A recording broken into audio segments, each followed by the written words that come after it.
अस्सलाम वालेकुम जी। तो 10th क्लास एक्सरसाइज 1.4 का क्वेश्चन नंबर 2 है।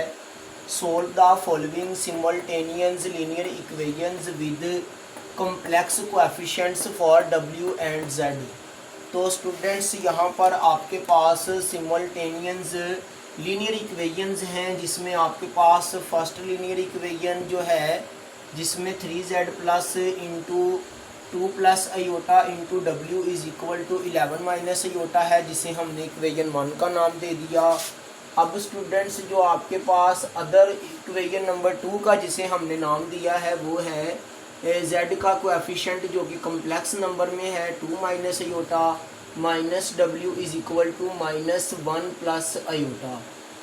तो स्टूडेंट्स इनको सोल्व करने का जो हम पैटर्न यूज़ करेंगे, जो मेथड यूज़ करेंगे, इन तमाम लीनियर जो है सिमल्टेनियस लीनियर इक्वेशंस को सोल्व करने के लिए आपने w एंड z की वैल्यूज़ फाइंड करनी है।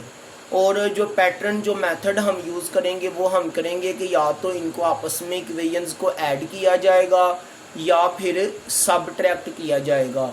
तो ऐड या सबट्रैक्ट करने के लिए स्टूडेंट्स आपके पास या तो z के कोएफिशिएंट्स सेम होने चाहिए या फिर w के सेम होने चाहिए।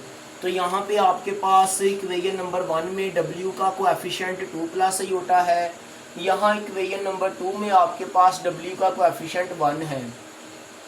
हम चाहते हैं कि दोनों इक्वेशंस में या तो z के सेम होने चाहिए कोएफिशिएंट्स ऐड या सबट्रैक्ट करने के लिए या फिर w के।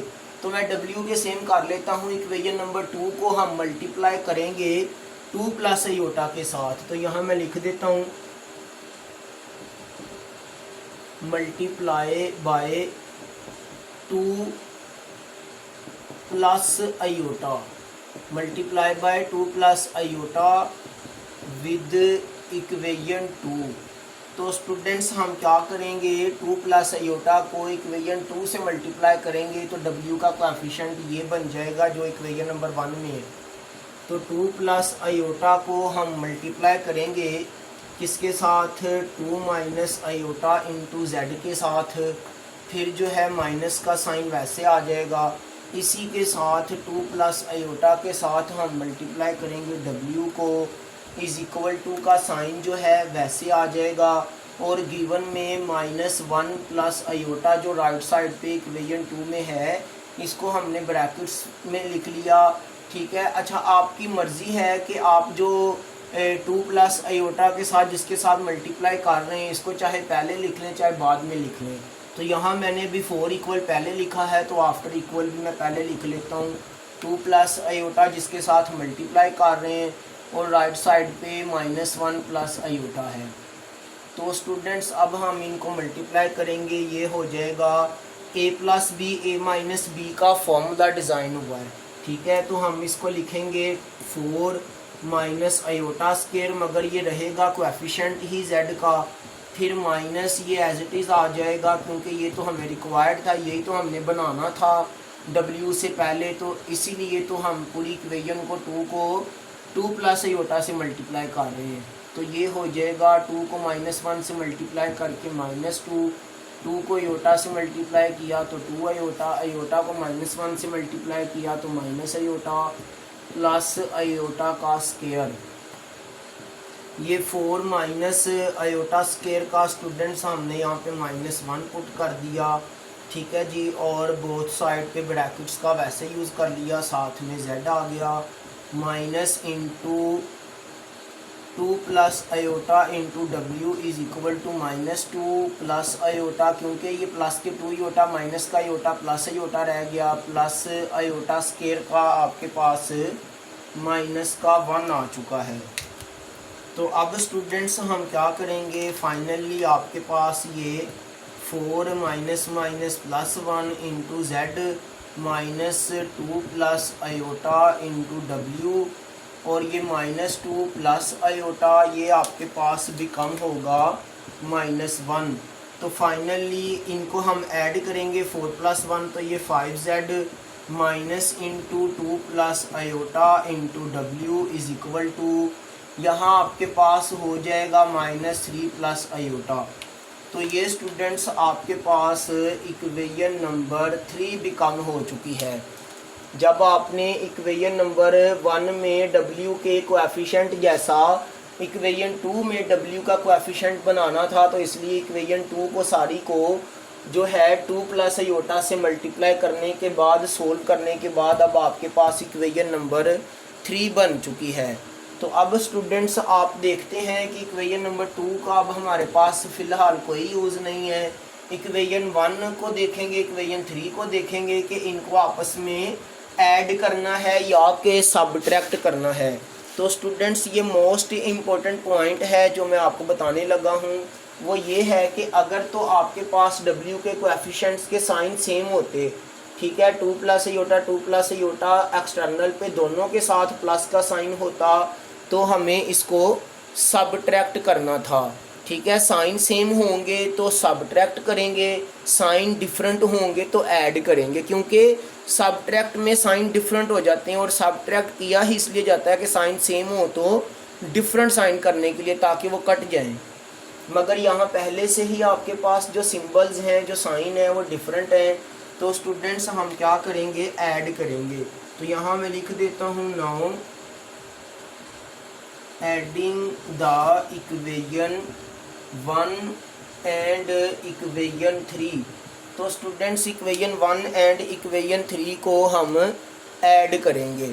तो इक्वेशन 1 जो है आपके पास वो है जी 3z फिर प्लस इंटू 2 प्लस आयोटा साथ में W इज इक्वल टू में 11 माइनस आयोटा, ये आपके पास इक्वेशन 1 है, ठीक है जी। इसी के नीचे हम लिख लेते हैं इक्वेशन 3 को। तो z के नीचे z वाली वैल्यू को लिखेंगे minus into 2 plus iota W is equal to minus 3 plus iota. तो स्टूडेंट्स आप क्या देखते हैं कि ऐड करते वक्त साइन मैंने बताया कि चेंज नहीं होते। तो जब हम क्या करेंगे, इनको आपस में ऐड करेंगे तो साइन चेंज नहीं होंगे।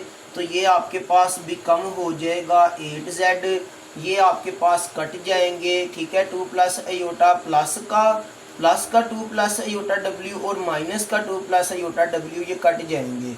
और यहाँ पे इज इक्वल टू में आपके पास 11 माइनस 3 तो 8 रह जाएंगे, माइनस का आयोटा प्लस का आयोटा ये भी क्या हो जाएगा, 0 हो जाएगा। तो जब 0 आयोटा हो तो लिखने की ज़रूरत नहीं है जी। तो स्टूडेंट्स ऊपर से मैंने कुछ एरिया अरेज कर दिया क्योंकि आपके पास रिकॉर्डिंग में आ चुका है, आप रिवर्स फॉरवर्ड करके देख सकते हैं। तो जब आपने इक्वेशन 1 से इक्वेशन 3 को जो है स्टूडेंट्स, यानी इक्वेशन 1 में इक्वेशन 3 को जब आपने क्या किया, ऐड किया, तो आपके पास ऐड होने के बाद जो रिमेनिंग है वो है 8z इज इक्वल टू 8। तो स्टूडेंट्स जो आपके पास z का कोएफिशिएंट 8 है वो इक्वल में जाके डिवाइड हो जाएगा। तो आपके पास जो z की वैल्यू भी कम हुई है, जो वैल्यू ऑफ z आई है वो है 1। तो इसी वैल्यू को स्टूडेंट्स अब आपके पास 3 इक्वेशंस हैं, ठीक है। गिवन में आपके पास equation number 1 and equation number 2 है।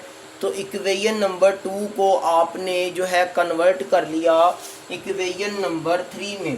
तो स्टूडेंट्स अब आप चाहें इक्वेशन 1 में, चाहे 2 में, चाहे 3 में z की वैल्यू पुट कर दें तो आपको W का आंसर मिल जाएगा। तो स्टूडेंट्स मैं क्या करूँगा, इक्वेशन नंबर जो हमारे पास 2 थी जिसको हमने इक्वेशन 3 में जो है वो कन्वर्ट किया था उसमें पुट करूँगा। तो यहाँ मैं लिख देता हूँ now put the value of z in equation 2। तो स्टूडेंट्स यहाँ से मैंने इक्वेशन 2 को अरेज कर दिया था। तो मैं बुक से देख लेता हूँ कि इक्वेशन 2 मेरे पास क्या है जिसको कन्वर्ट करके इक्वेशन 3 बनी थी।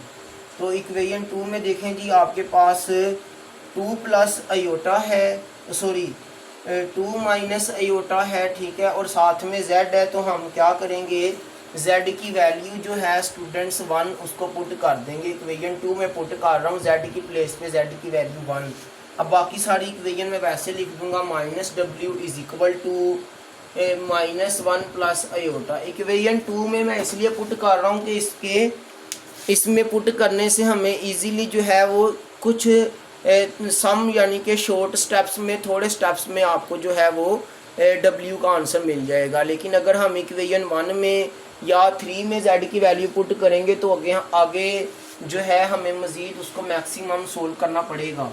तो इसलिए मैं यहाँ पे पुट कर रहा हूँ। तो ये हो जाएगा 2 minus iota minus W is equal to -1 plus iota. तो ये नीचे से सारा मैंने स्टूडेंट्स अरेज कर दिया। तो देखें ये आपके पास हो जाएगा 2 माइनस आयोटा पड़ा हुआ है।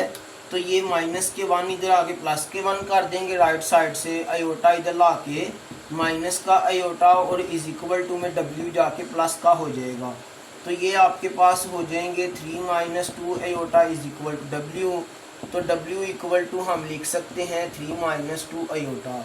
तो यही स्टूडेंट्स आपके पास सॉल्यूशन सेट में जो है एक गिवन इक्वेशंस का आंसर्स लिख सकते हैं। ठीक है, पहले हम z का लिख देंगे क्योंकि इक्वेशन में सोल्व करते वक्त देखा कि इक्वेशंस में z पहले आ रहा था, w पहले आ रहा था। तो इसलिए फिर हम क्या करेंगे, z की वैल्यू पहले लिखेंगे जो कि 1 है, कोमा लगा के w की वैल्यू लिख देंगे जो कि 3 माइनस 2 आयोटा है। तो आई होप के स्टूडेंट्स आपको पता चल चुका होगा, समझ आ चुकी होगी। मिलते हैं नेक्स्ट क्वेश्चन में नेक्स्ट वीडियो के साथ।